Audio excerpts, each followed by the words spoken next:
All right, so let's give a little, I guess you call it a review reaction for instant reaction. There you go. It's like an out of stadium reaction. Fantastic pay-per-view. Fantastic pay-per-view. The morbid ending.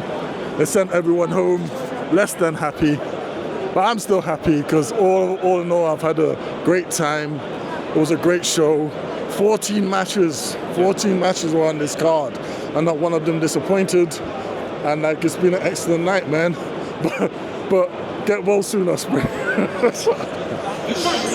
Yeah, what's always impressed me with AEW is that despite the fact that sometimes leading up to their pay-per-views, sometimes the build's a bit lackluster. Equally, sometimes it feels like we've got a pay-per-view with 6 matches and then within a week it's gone to 15, right?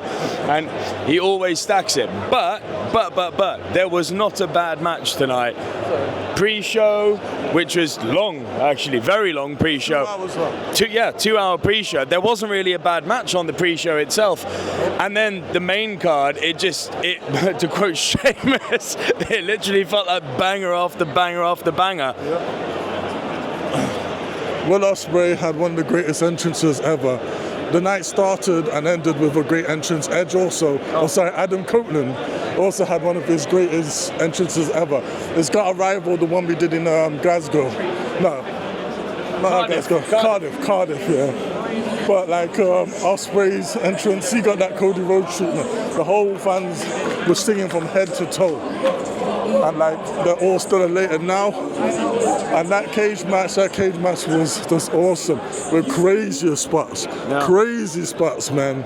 Like, what about the 4 tables spot? What about the 4?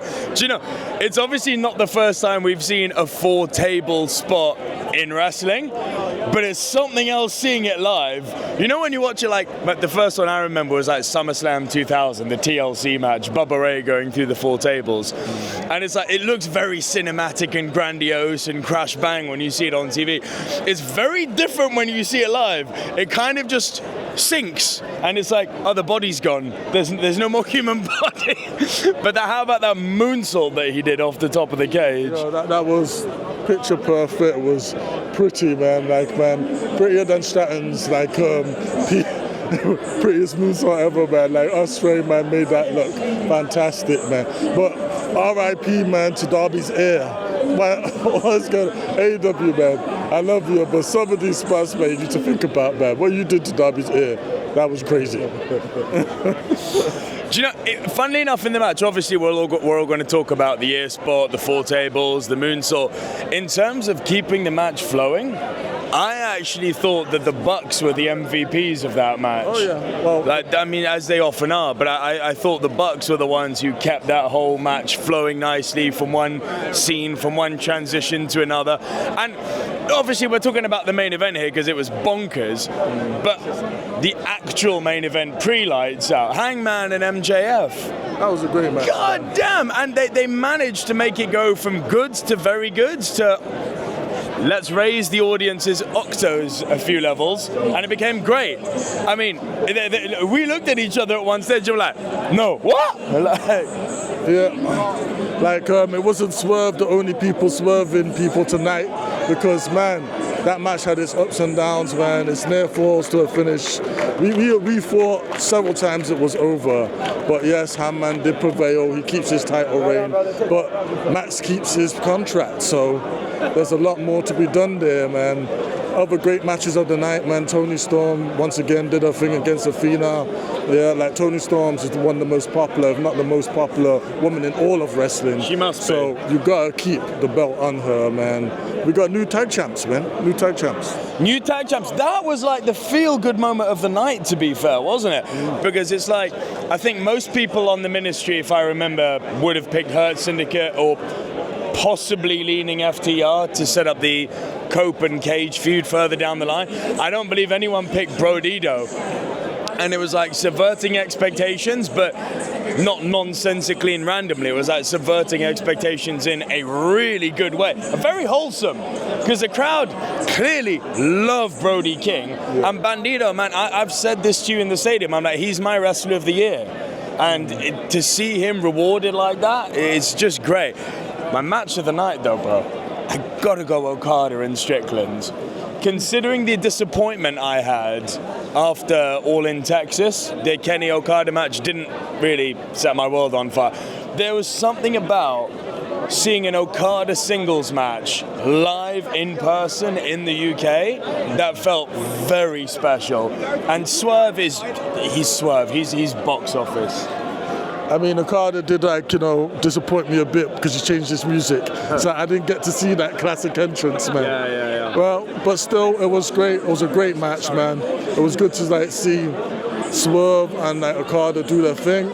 If I had to pick my match of the night, I'm going to go with Hangman MJF, man. That had a lot of, like, subverted expectations, man. Like, so I really was thinking at one point MJF was going to get that title, man. Like, kick out after kick out, man. It was a great match. I would definitely go back and watch it again, man. Yeah, it was a proper roller coaster ride, and we were talking actually before going into the stadium. You know, we were just conversing as mates, like, oh, who do we see as the future? Match 2.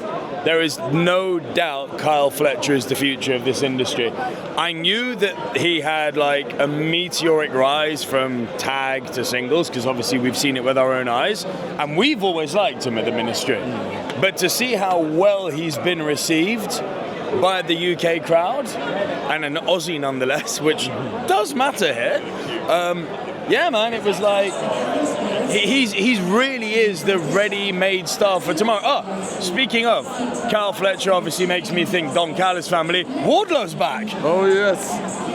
In one of the shocking surprises of the night, we got a shocking return from Wardlow of all people, and his first feud's going to be against Swerve, so that's just interesting. And at this point, the Don Callis family has 5,653 people among their ranks, man. They need to do something with this storyline. Like, you can't just have all those people for no reason. Where do you see it going, that story? If you could book it, where would you send it? Well, the natural thing is to try and take over the company, really, isn't it? Yeah, like, you should, and it'd be like a low-key invasion or something, or a secret invasion, if you will. Yeah, like of the Don Callis family, or whatever, who he's going to turn out to be working for. He might be working for someone, he might just be working for himself. So, yeah, I'm interested, I'm intrigued to see where it goes. I'm glad to see we got to see, like, Takeshita just walk out, man, just so I can pop for that music. All in all, it's a great night, man, and, like, you know, I couldn't be happier. Yeah. As with always with AEW, I know there'll be people who say the pay-per-views are too long. Man, not to throw shade, but when I see other brands charging what they charge and only putting 4 matches on the card, the fact that we paid, what was it, about 200 quid, had excellent seats, as you'll see from some of the videos on the channel over the coming days. The seats were excellent, and 14 matches? It's such good value for money. And when you think of those 40 matches, it was really all killer, no filler. It's great value for money, and it continues to be my favorite wrestling brand for that reason. You know you're going to go to an AEW pay-per-view and have a great time. Yeah, I'll definitely come again. I'll think about whether I want to go to the shows they got at the end of the year, but all I know, it's been a great night, man. It's been a great night. So from us at the ministry, let us know what your match of the night was. Let us know indeed what your pay-per-view of the year was. For me, it's a toss-up between this and All in Texas. I think you feel the same. Yeah, I feel the same. So yeah, guys, subscribe to us if you haven't done so already. Keep it right here on the channel for more of our predictions. We will be aiming to bring you more content between now and the end of the year and moving through to next year. So if you love wrestling, smash the subscribe button and we'll see you on the next video. Bye for now.